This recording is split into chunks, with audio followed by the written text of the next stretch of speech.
NEET PG প্রবেশিকা স্থগিত, প্রবেশিকার একদিন আগে পরীক্ষা স্থগিত। আজই এই প্রবেশিকা পরীক্ষা হওয়ার কথা ছিল, কিন্তু একাধিক প্রবেশিকায় গরমিল আর তার জেরেই এবার সিদ্ধান্ত নেওয়া হলো। কিন্তু কবে হবে পরীক্ষা, কি জানা যাচ্ছে, আরো বিস্তারিত জানবো। নিট পিজি প্রবেশিকা স্থগিত, মৈত্রীর কাছ থেকে জানবো। মৈত্রী, কি আপডেট পাওয়া যাচ্ছে, কবে পরীক্ষা হবে? এখনো তো সে বিষয়ে কিছুই জানা যাচ্ছে না। দেখো, এখনো পর্যন্ত কিন্তু পরীক্ষা বিষয়ে কিছু জানানো হয়নি। আজকে পরীক্ষা হওয়ার কথা ছিল। নিট পিজি যেটা সর্বভারতীয় পরীক্ষা এবং যেটা স্বাস্থ্য মন্ত্রকের তরফ থেকে নেওয়া হয়।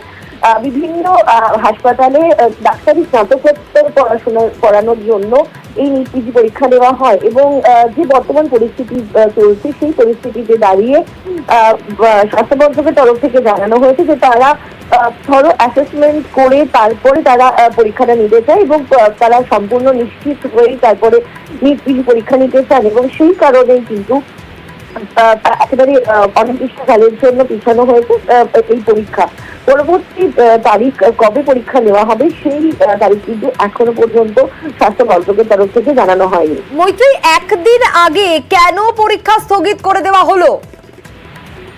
দেখো, স্বাস্থ্য মন্ত্রকের তরফ থেকে যেটা বলা হচ্ছে যে নিট এবং দুর্নীতি নিয়ে যা ঘটনা চলছে এবং পরীক্ষা নিয়ে এবং প্রশ্নপত্র দিক নিয়ে যে সমস্ত অভিযোগ এখন উঠছে সেই পরিস্থিতিতে দাঁড়িয়ে তারা মনে করেছেন যে নিট পিজি যেটা সর্বভারতীয় পরীক্ষা সেই নিট পিজির জন্য সবার একেবারে খুব নিশ্চিত হওয়া প্রয়োজন। তাদের যে পরীক্ষা পদ্ধতি এবং যে প্রশ্নপত্র রয়েছে সেই সবকিছু আসলে প্রুফ রয়েছে, অর্থাৎ কোথাও কোনো দুর্নীতি হয়নি সে বিষয়ে বাস্তব বা আগাম সতর্কতা তাদেরকে নিতে হবে। কিন্তু প্রশ্ন উঠছে যে এভাবে যখন এই নিট এবং নিট কেলেঙ্কারি চলছে সেখানে দাঁড়িয়ে মাত্র 24 ঘন্টারও কম সময় আগে পরীক্ষা বাতিল করার কারণটা কি? তাহলে সেটা তারা আগেই করতে পারতেন। কিন্তু যেটা মনে করা হচ্ছে যে কেন্দ্র সরকার কোনোভাবেই ঝুঁকি নিতে চাইছেন না কোনো সর্বভারতীয় পরীক্ষা নিয়ে, তার কারণ ইতিমধ্যেই যে পরিস্থিতির মধ্যে তারা পৌঁছেছে এবং একের পর এক পদক্ষেপ করতেও দেখা যাচ্ছে কেন্দ্র সরকারকে এবং সেই জায়গায় দাঁড়িয়ে কিন্তু স্বাস্থ্য মন্ত্রকের তরফ থেকে এই সিদ্ধান্ত নেওয়া হয়েছে। মনে রাখতে হবে স্বাস্থ্য মন্ত্রকের দায়িত্বে কিন্তু রয়েছে জেপি নাড্ডা এবং সেক্ষেত্রে দাঁড়িয়ে সেই সমস্ত সিদ্ধান্ত কিন্তু চূড়ান্ত করে নেওয়া হয়েছে যাতে আর কোনো বিড়ম্বনার মুখে না পড়তে হয় কেন্দ্র সরকারকে, তাই জন্য এই সিদ্ধান্ত। তবে এই সিদ্ধান্তের ফলে যে পড়ুয়ারা বিড়ম্বনার মুখে পড়লেন যাদের পরীক্ষা দেওয়ার কথা ছিল সেটা কিন্তু নিশ্চিতভাবেই বলা যায়। কন্যা, বেশ মৈত্রী, সঙ্গে থাকো, আরো একটা খবর দর্শকদের জানাই আর তারপর ফিরছি তোমার কাছে। যখন একটা র্যাকেটের সন্ধান পাওয়া যাচ্ছে তখন স্বাভাবিকভাবেই পরীক্ষা বন্ধ রাখাটাই সমীচীন হবে। পরে আবার যাতে কেউ দুর্নীতির প্রকোপে না পড়ে, আবার যাতে নতুন করে মেধা প্রতারিত না হয়, তাহলে 1 মাস পরে যদি পরীক্ষা হয় তাহলে আকাশ ভেঙে পড়বে না। ন্যাশনাল টেস্টিং এজেন্সির ডিজি বদল করা হলো, কারণ নিট নেট নিয়ে একাধিক বিতর্ক আর সেই বিতর্কে বদল এনটিএ কর্তা। ন্যাশনাল টেস্টিং এজেন্সির ডিজি ছিলেন সুবোধ কুমার, তাকে বদল করা হলো। নয়া এনটিএ ডিজি হলেন প্রদীপ খড়া। মৈত্রীর থেকেই জানবো আরো বিস্তারিত। মৈত্রী, এই একাধিক বিতর্ক আর তারপরেই দেখা গেল ন্যাশনাল টেস্টিং এজেন্সির ডিজি বদল করার সিদ্ধান্ত নেওয়া হলো। একেবারে দেখো, এখন যে পরিস্থিতি চলছে যেখানে একের পর এক বিতর্ক এবং শনিবার দিনই দেখা গিয়েছে যে যেখানে উচ্চ পর্যায়ের তদন্ত কমিটি গঠন করা হয়েছে 7 সদস্যের এবং তারপরে ডিরেক্টর জেনারেল তাকে বদল করা হলো। যিনি ডিরেক্টর জেনারেল ছিলেন এনটিএর অর্থাৎ সুবোধ কুমার সিং, তাকে শুধু বদলই করা হলো না, তাকে কম্পালসারি ওয়ে থেকে পাঠানোর সিদ্ধান্ত নেওয়া হয়েছে মন্ত্রকের তরফ থেকে এবং তার জায়গায় দায়িত্ব দেওয়া হয়েছে প্রদীপ সিং খরোলাকে, যিনি বর্তমানে ম্যানেজিং ডিরেক্টর হিসেবে কাজ সামলাচ্ছেন ইন্ডিয়া ট্রেড প্রমোশন অর্গানাইজেশনের এবং তিনি সচিব পর্যায়ে আগেও কাজ করে এসেছেন এবং তাকে অতিরিক্ত দায়িত্ব হিসেবে এই ডিরেক্টর জেনারেলের পদ দেওয়া হয়েছে। খুব স্বাভাবিকভাবে প্রশ্ন উঠছে যে এনটি এর যে পরিস্থিতি চলছে এবং যেভাবে একের পর এক ঘটনায় নিট এবং নেট কেলেঙ্কারি নিয়ে বিরোধীরা যেভাবে সরব হচ্ছেন, সেক্ষেত্রে দাঁড়িয়ে কোথাও একটা গিয়ে সরকারের তরফ থেকে নিজেদের ফেস বাঁচানোর জন্য কিন্তু একের পর এক পদক্ষেপ করতে হচ্ছে। তার কারণ আমরা জানি যে সোমবার থেকে শুরু হচ্ছে লোকসভা অধিবেশন এবং বিরোধীরা একের পর এক বিরোধীদের তরফ থেকে কিন্তু তারা সোচ্চার হয়েছেন এবং এই নিট এবং নেট কেলেঙ্কারি এবং সেখানে কোথাও একটা গিয়ে পড়ুয়াদের ওপর যে ধাক্কাটা লাগছে, সেই জায়গায় দাঁড়িয়ে কিন্তু আর কোনো বাড়তি রিস্ক নিতে চাইছে না একেবারে শিক্ষা মন্ত্রক, এবং সেই কারণে কিন্তু একের পরে পদক্ষেপ করতেও তাদেরকে দেখা যাচ্ছে।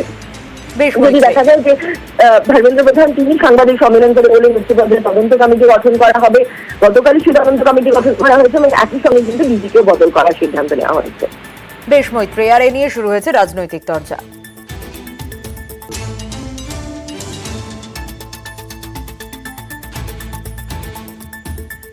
চব্বিশ লক্ষ ছাত্রছাত্রীর ভবিষ্যৎ নিয়ে খেলা করে আজকে নিট ইউজি স্ক্যাম যখন পাহাড় প্রমাণ দুর্নীতি একের পর এক পেঁয়াজের খোসার মতো বেরিয়ে আসছে সামনে, 60 লক্ষ টাকা করে প্রশ্ন বিক্রি হয়েছে।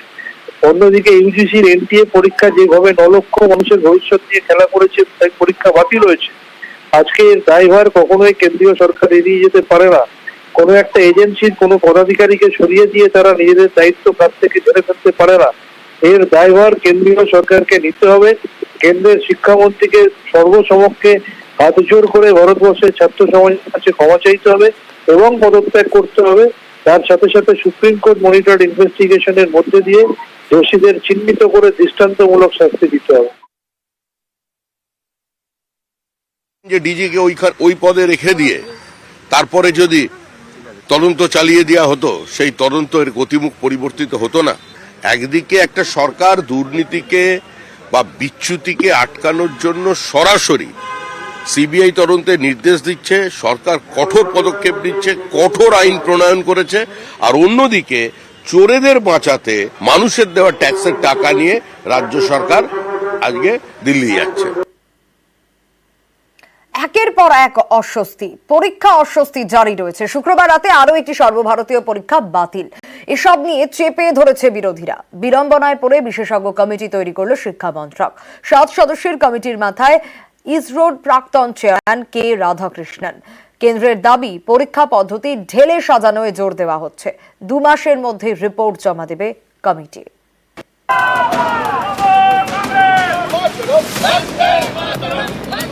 প্রশ্নপত্র ফাঁস সহ একাধিক অভিযোগ, একের পর এক সর্বভারতীয় স্তরের পরীক্ষা আতশ কাঁচের তলায়, জানিয়ে বিরোধীরা বারবার নিশানা করছে মোদী সরকারকে। সোমবার সংসদেও তারা এ নিয়ে ঝড় তুলবে। তার আগে শনিবার কমিটি তৈরি করল শিক্ষা মন্ত্রক। তাদের দাবি, পরীক্ষা পদ্ধতির সংস্কারের লক্ষ্যে এই বিশেষজ্ঞ কমিটি। এতে অবশ্য বিরোধীদের থামানো যাচ্ছে না। দেশের মধ্যে বৃহত্তম পরীক্ষা কেলেঙ্কারি এটা বিজেপি জমানায়। বিচার বিভাগীয় তদন্ত দরকার। নিজেদের ডিপার্টমেন্টের কেলেঙ্কারি নিজেদের সিবিআই কে দিয়ে এরা ধামাচাপা দেওয়ার চেষ্টা করছে। এই কমিটি চোখে ধুলো দেওয়ার জন্য, ভাঁওতা দেওয়ার জন্য, এটা হচ্ছে ধামাচাপা কমিটি। চারিদিকে প্রশ্নপত্র ফাঁসের ঘটনা ঘটছে, এটা অত্যন্ত বিপজ্জনক। সেই জন্য কেন্দ্রীয় সরকার একটি কঠোর আইন এনেছে। এই আইন এ ধরনের চক্রকে ভীত সন্ত্রস্ত করবে। সরকার এ ধরনের ঘটনা রুখতে বদ্ধপরিকর। এই ধরনের দুর্নীতির বিরুদ্ধে লড়াই সরকারের 0 টলারেন্স।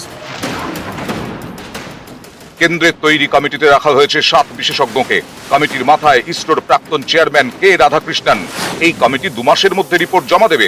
পরীক্ষা নেওয়ার পদ্ধতিতে কি কি বদল ঘটানো যেতে পারে তা নিয়েও সুপারিশ করবে। যেসব সর্বভারতীয় পরীক্ষা নিয়ে এত বিতর্ক, সেই সবকটি পরীক্ষায় নিয়েছে ন্যাশনাল টেস্টিং এজেন্সি বা এনটিএ। এই এনটিএ এর গঠন ও কাজ নিয়েও রিপোর্ট দেবে কমিটি। শনিবার এই কমিটি গঠনের বিজ্ঞপ্তি প্রকাশ করে শিক্ষা মন্ত্রক। ঠিক তার আগের দিন রাতে আবার একটি পরীক্ষা বাতিল করা হয়।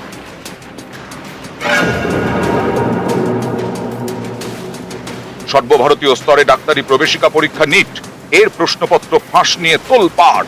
এরপর গত মঙ্গলবার অর্থাৎ 18 জুন দেশ জুড়ে ইউজিসি নেট হয়।